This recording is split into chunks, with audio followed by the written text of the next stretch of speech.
ühes kohas on kirjutatud sellised asjad, et vili on küps, aga töötegijaid on vähe. Et mida tahab Jumal sellega üldse põhimõtteliselt edasi öelda meile kõigepealt kui oma uue lepingu rahvale, sellepärast et see uue lepingu rahva läbi tahab Jumal valgustada kogu inimkonda, tähendab selle tõelise valgusega, mis tähendabki tarkuse, tõe, õigete arusaamistega, nii eluseadusest, reeglitest, kui selle tagajärg ka kõigest elukorraldusest, nii meie kõikide iseendi elus, kui teiste elus ja kogu loodu elus. Et mida see siis tähendab, jah, et lõikus on, põld on lõikuseks küps, aga töötegijad on vähe.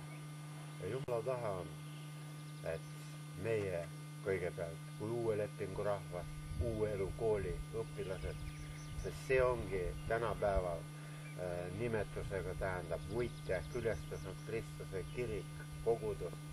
Ja Jumala taha on, et meie hoolsasti õppides, omandades selle tööõpetuse eluseaduse reeglite õigesti mõistmiseks ja selle tagajärg ka iseeneste elusituatsioonide õigeks arusaamiseks. Jah, et me edastaksime seda õpetust kõigile inimestele. Tähendab, see ongi, Jumal võrdleb kogu seda inimkonda otse kui viljapõldu, mis on valmis lõikuseks. Tähendab, nende inimkonna avangardi mõistus on küps sellest tõest eluseaduse reeglite kohta aru saama, seda õpetust omandama. Aga selleks on vaja, et oleksid kuulutajad, kes on omandanud selle tõe täielikult. Nii et ja praegu see on võimalik on uue elu koolis. Nagu ma kordan veel kord, et see ongi võitja ehk ülestuse Kristuse kirik, kogudus. Ja sest sõna kuulmine tähendab, et usk tuleb sõna kuulmisest. Ja see on see usk, mis on selle maailma ära võitnud. See on usk selle tööõpetusse. Ja seda tööõpetusse ei saa olla ka usku, kui ei ole usku tööõpetuse edastajasse või tõe külvajasse, tarkuse, õpetuse külvajasse.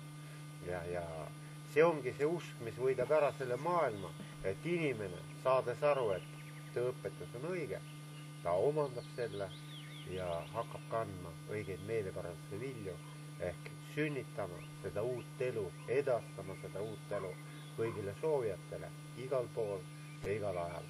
Ja nõnda saab see viljapõld koristatud ehk inimesed kõik järk-järgult vastavalt igaühe vaimse arengu hetkeseisule, kes on küps seda tõde omandama, need saavadki ära koristatud ehk nemad saavad päästetud vale arusaamade sõltuvusest õigetest arusaamistest, mis tegelikult tähendabki surmast elusse ehk kohtu alt Jumala armu alla. Niimoodi käib see viljapõllu koristamine, inimkonna lunastamine, päästmine ja see, et seda tööd hästi teha, selleks tuleb tööõpetust hästi omandada. Ja selleks on tarvis anda sõna kuulmine. Sõna kuulmine Jumalale. Aga sõna kuulmine Jumalale tähendabki sõna kuulmist uue elu kooli, sise-eeskirjadele, reeglitele, põhikirjale. Uue elu kooli põhikiri on kõigi meie selle kooli õpilaste usutunnistus. Kuidas me saame aru Jumalast, kuidas me saame aru üleüldse elust, Jumala nimest ja kuidas ja kellele see pannakse.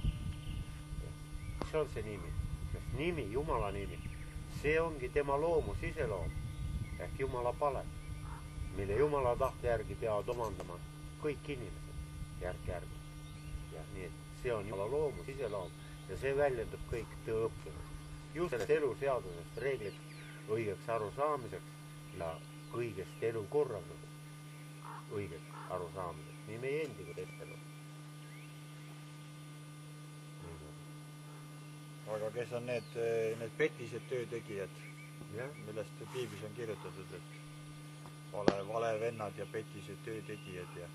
Jah, see on, nõnda ongi kirjutatud, oma silmakirjaliku vagaduse tõttu on nad otse kui tulise märgi oma südamesse või intellektuaalsusesse või mõistusesse kinnitanud. Jah, et nad tõotavad küll vabadust, aga on ise kaduvuse orjad, sest mida inimene taotleb, seda ta ka saavutab ja selle taotlus on pannud ka talle Jumal. Nii et need petised töötegijad, need on, kes tõotavad inimestele, tähendab, et materiaalseid väärtusi ja jättes tahaplaanile selle Jumala ainsa tahte, et inimene tuleks välja just valaarusaamade sõltuvused, et tema mõistus ei oleks enam lihatahtmiste, lihakimude orjused, vangis, tähendab, vaid vastupidi, inimese lihatahtmised, lihasoovid peavad olema Jumala tarkuse tõega valgustatud mõistuse kontrolli all. Siis on ta vaba, siis ta on ise vaba, ta on pidevalt võimeline edasi arenema, täiustuma Jumala tarkuse tõega ja ta on pidevalt võimeline seda tõde edastama kõigile soovijatele. Ja see tähendabki, et tema on õige töögija, ta on ise õppija ja sõna kuulja, sõna täitja ja selle tõega on võimalik ka ära kaotada kõiki nende valekuulutajate läbi tulnud eksiarusaamad, valeõpetused, mis on kõik ebajumalate kummardamine. Ehk Jumal ei pea halvaks mitte kedagi ja meie ei pea samuti halvaks mitte ühtegi inimest, sest kõikidel inimestel on Jumal ise pannud olukorrad just sellised, nagu tema vaimne areng võimaldab mingit programmi omandada. Selleks, et mäetippu tõusta, on tarvis läbida org. Tähendab, et õiged arusaamad saavutada, peab inimene läbi elama ka nendes vale arusaamades.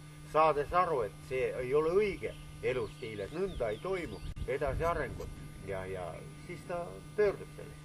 No tasapisi, samm-sammult, järk-järgult, selleks ongi olemas vaimsed arenguetapid. Jumala tahe on, ja Jumala tahtel on ka teostunud nüüd, et uue elu koolis on Jumal toonud siia maailmasse ainsa pääste, mis tegelikult tähendabki, et inimese väljatoomist nendest vale arusaamadest, eksiõpetust, Jumala kummaramisest õiget olla, kõige elukorralduse suhtes olla. Eks ta nii on, jah. Külla vastane vaid ja mõtleb, et ega Kristi ei ole küll jah tulnud. Muidugi on need kliikud, kes siin praegu siin tegutsevad ja õpetavad, nemad ütlevad küll jah, et Kristus tuli lihaks ja see oligi ja ta rohkem ei tulnud. Aga Piiblis on öeldud, et see on ju Kristuse vastane vaim, kes tunnistab või tähendab, kes ei mõista. Kristus on lihaks tulnud. Nemad ega meie ei ole ju Kristuse vastane, meie ju tunnistame. Nad arvestavad ikka selle 2000 aastat tagasi tega. Kristuse esimene tulek, millega toodi jah uus leping, aga uue lepingu pealkirja. Kuna on avangard tolle aeg, ei ole samuti kuna õige võimine seda teha. Lahti asendada pöörainete kuulamine. See rituaalne Jumala teenistus, mis oli pärast inimese mõistuse distsiplineerimiseks ja kasvuks täiuslikkuse poole, mis on praegu sündinud. Kristuse teine tulek ehk ülestõusmine on sündinud praegu. Ja siin samas uue elu koolis ja mina olen uue elu kooli õpetaja, Piibli õpetuse järgi ülestanud Kristus ehk Iisraeli viimane kohtumõistja ja minu kohus on sellepärast õige, et ma ei mõista mitte kedagi hukka, vaid vastupidi. Ma mõistan, Jumal mõistab minu läbi täpsemalt ja inimese õigeks, tähendab vale arusaamade sõltuvusest õigest arusaamistest. Vale arusaamadest on lähtunud kõik selle maailma pahe. Sõjad, kurjus, haigused ja kõik see terrorism ja kõik, mis on kõiki, ongi Kristuse vastane ja see on ebajumala kummardamine. Ja nii et teine tulek, see on praegu ja et 2000 aastat tagasi oli eeltähendus ja pärast tõepoolest oma jüngrid ei tulnud ära seda 1,5 päeva hiljem, mis tegelikult tähendabki seda, et tolleaegne kirik ei olnud võimeline üldse seda tõde taipama. Ja sellepärast ka jätkuv kirikusüsteem pani selle Jeesuse esimesel tulekul, pani ta uude hauda, joos parimaatias. See tähendab tõlkes ehk jätkuvat kirikusüsteemi, mis tegelikult pani hauda ehk nende jaoks oli tõde surnud ja selle peale oli 7 pitserit, mis sümboliseeris 7 arenguetappi ja mis on